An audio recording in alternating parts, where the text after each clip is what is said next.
What's up, guys, and welcome to. I was about to say welcome back. Welcome to What If Deku was the reincarnation of Arnos Voldigoad, or Voldigoad, however you say his name.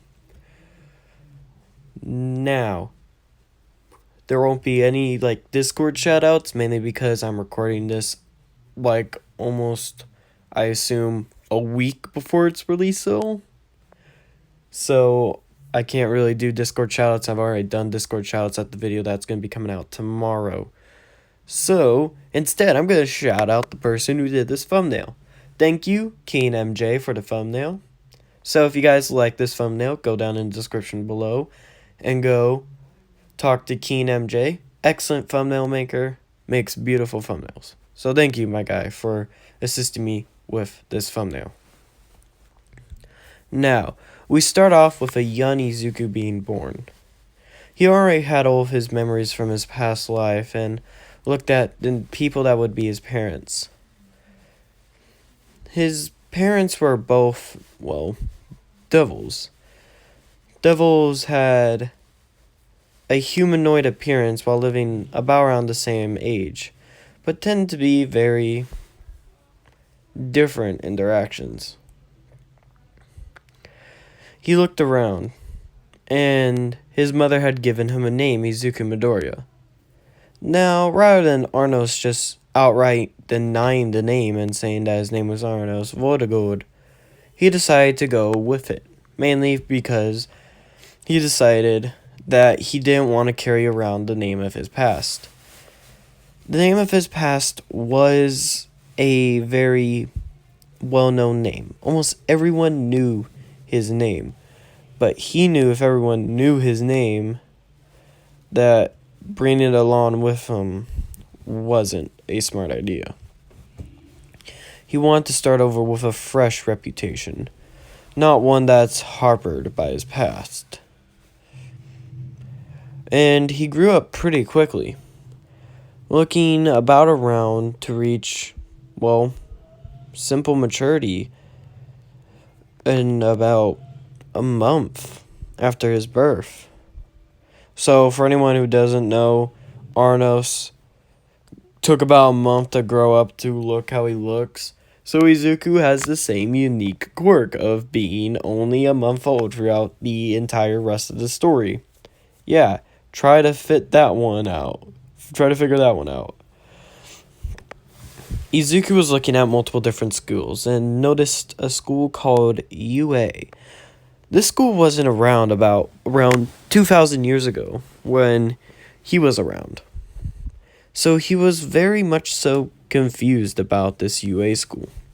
He questioned his mother about it. And his mother just responded saying, "Oh, well, sweetie, UA is a school for heroes." Heroes. Izuku, remembering the hero canon, kind of remembered that heroes were a human thing, not demon. A weird statement, but okay.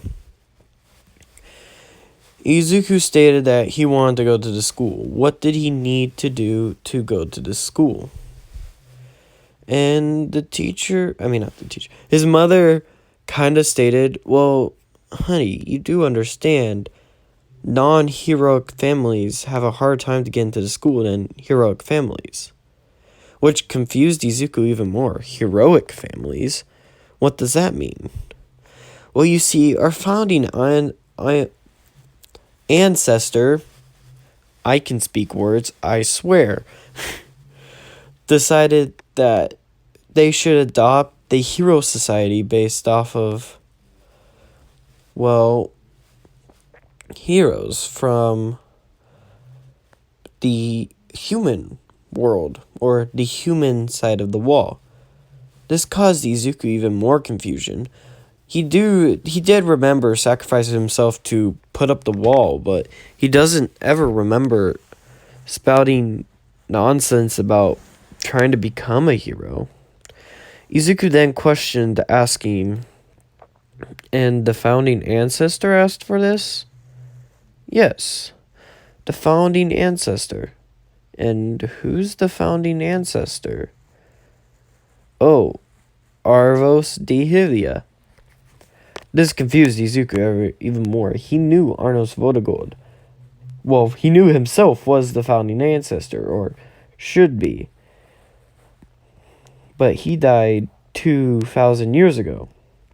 Maybe the name got mixed up over the years. He really didn't care much about it. Izuku sighed and said, okay, is there like a test or something I have to do? Well, yes, you have to train your magic and stuff. And Izuku kind of laughed at this inside his head, knowing that he would be able to easily pass any magic test.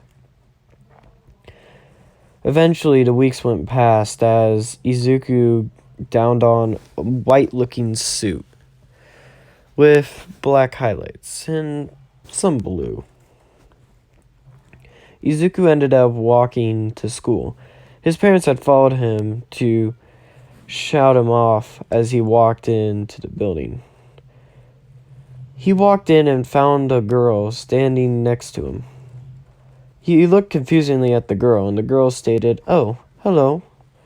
My name is Ochako Uraraka." Izuku's like, "Ochako? Huh. Well, hello, Ochako Uraraka. My name is Izuku Midoriya. How's your day today?" "My day is pretty good. Yours?" "Excellent. You're here for the test as well?" "Yes. I want to become a hero to help out my family." Okay. Izuku and Ochako start to walk in when suddenly a man was in front of him. The man seemed to be using some sort of fire quirk. It was a relatively weak magic quirk, but seemed to be used all the same. The man was talking down to Izuku and Uraraka, which Izuku did not like in the slightest, so he blew out the man's fire and just walked past them.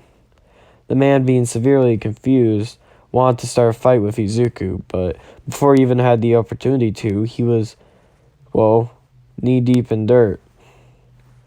He couldn't do anything against Izuku. Izuku sighed at the man's foolishness as he began to walk into the class. Eventually, he entered the classroom, or the testing room. The testing room was a very simple location, seeming to not really be too elaborate, just some simple things all around. Izuku ended up walking up to the teacher there, and she said, "Oh, you here to test?" "Yes." "Are you part of a heroic family?" "No, I am not a part of a heroic family." "Oh." She looked kind of begrudgingly at Izuku. She then sighed and said, "Okay, step over there. We first have to test multiple different parts about you." Okay. Izuku was wondering why the woman had reacted so differently to him. Almost like she abolished his abilities, or disliked that he was even present on the map, which Izuku found both things quite irritating, to say the least. Izuku stepped up and put his hand on the small little pedestal in front of him. He started to generate all of his magical power into it, so much so that the pedestal itself broke in seconds. This shocked almost everyone there. Uraraka, who had been standing behind him, was completely shocked at seeing what happened. Izuku said, "Is that a clear indicator of my magic? Seems your pedestal couldn't handle my max powers. I recommend that you get it fixed if you ever want to see my true strength." This confused everyone there, especially some of the high noblemen that were there as well. Izuku ended up walking off afterwards, still slightly irritated with the situation that was happening. Eventually, he took some other tests before coming to a fighting arena. The fighting arena was one of the final tests. Standing before him seemed to be the same man from earlier. Izuku really didn't care about the name of the man who stared directly at him. Izuku said, "Okay, so, do you wish to back down, or do you wish to repeat the same foolish mistake you did earlier?"